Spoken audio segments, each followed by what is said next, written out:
So yun guys, magandang hapon. Tapos na rin yung kumpilan na project natin. So yan yung pinaghirap-hirapan ng ilang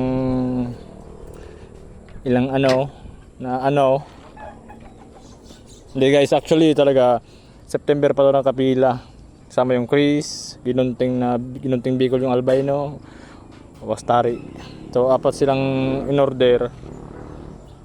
Tapos yung isang Bilbo Baggin sword, yan, sa kanya rin yun. So sa details nga pala guys, ang haba pala ng kampilan na to, blade dito. Mula dito sa may guard hanggang tip. Ano yan, 30 inches. Ito 11 to, 11 inches yung handle. So bali 41. Pag nilagay pa dito sa scabbard, so siguro baka abutin ng,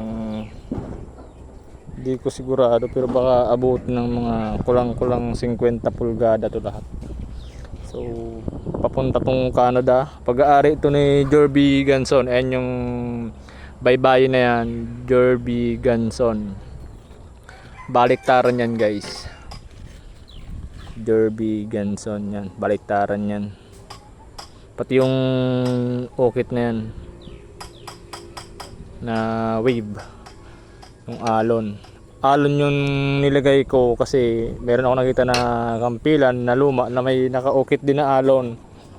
So hindi ko alam kung anong meaning yan. So siguro kasi sa pangpang ng Mactan pinatay nila Lapu-Lapu si Magellan. So yan, yung alon-alon kasi pangpang sa pangpang napatay. Ito buhok ko to guys. Yan, ito yung nagpakalbo ako. Yung naka-undercut ako dati na nagpakalbo biglaan. Yan, may kulay-kulay pa.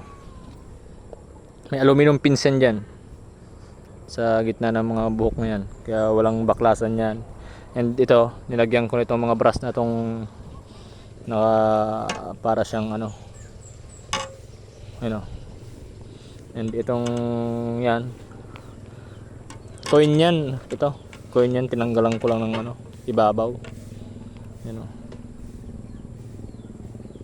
and dito naman yan, coin din yan, pero mga ibang coin yan, hindi ko lang sasabihin kung anong coin. Tatlong between yan, 3 stars, tapos may sumisikat na araw, ayan, tapos ito yung parang wave din, pero dapat may kulay ang blue tsaka pula kasi yun nga ng Pilipinas, kumbaga sagisag ng bandila.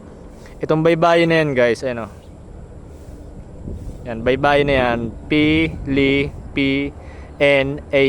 Pilipinas yan guys. Hindi lang gaano makita. Kabilaan din yan. Ayan din, meron din ganyan. So ito brass din to, ito alloy, ito copper. Nakasolda to. Ayan yung tang niyan abot dito. Dito mga hanggang dito yung tang niyan. Kasi tinamaan pa nito nung pin nito, tinamaan pa. Sa scabbard, Tiroron to guys. Mas matigas to sa Barayong. Pero mas matigas naman dito yung Marabikal tsaka Malatapay. So ito yung Tiroron. Pag ang 2x2 niyan, hindi tinatablan ng kahit 5 pako. Kaya kailangan barinahin bago pakuan. And yun, ano pa? Wala na. Sa details naman ito. Ito yung kampil niya na inatawag na kampil. Yan. Tsaka yung lapad guys, kinuha namin yan dun sa lumang kampilan na pinaparestro sa amin. Andun sa loob, pag-aari ni Engineer Roderick Maranan.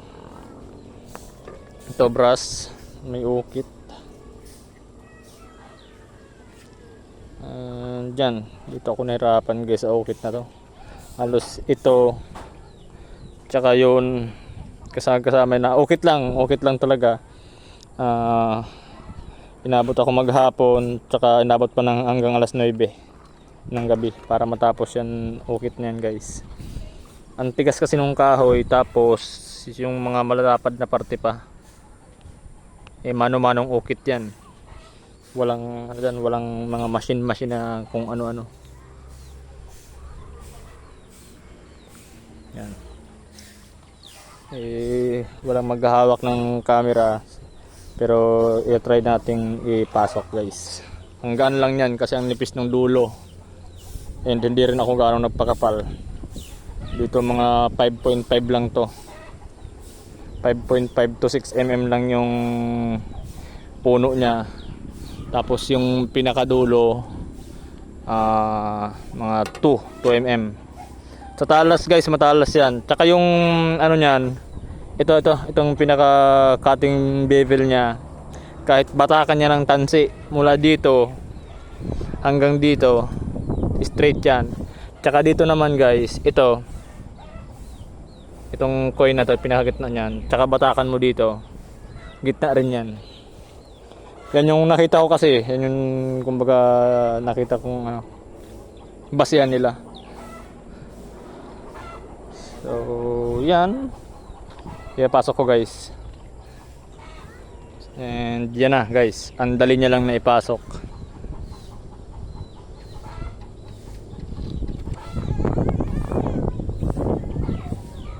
And hindi rin siya nahuhulog.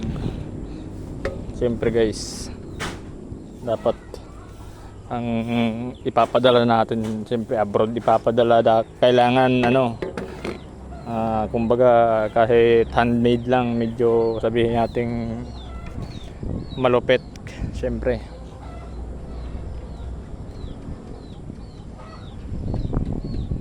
So yan, wala na akong sabihin pa. Nakalubog lang ng kaunti yung spine niya, and yun, pagbubunutin wala kasi maghahawak ng camera. Yung talas pala nun guys, razor sharp yun, kasi oil quench yan, hindi siya naka full quench. Siyempre iwas pusoy tayo. So yan, tapos din, medyo naabala lang. Ito yan guys, yung mga puti-puti na yun, hindi yung balakuba. Ano yan guys, stick wheel yan, natanggal din yan. Mamaya tatanggalin ko pa to bago to lumipad pa Canada. Nilinisin ko yan. Buhok ko na lang nilagay ko kasi wala naman tayong ilalagay na iba. Imbis na BOB yung ilagay ko, sana Pilipinas na lang guys. Wala kumbaga wala akong palatandaan dyan na galing yan sa BOB, so pwede nilang ipaangkin yan sa iba na gawang Mindanao, ganon. Okay lang sa akin yun, walang problema yun, kasi hindi naman talaga traditional blade ito ng Bicol. So salamat pa rin kay Jerby Ganson at itiniwala niya sa amin yung paggawa nito. So yun, thank you.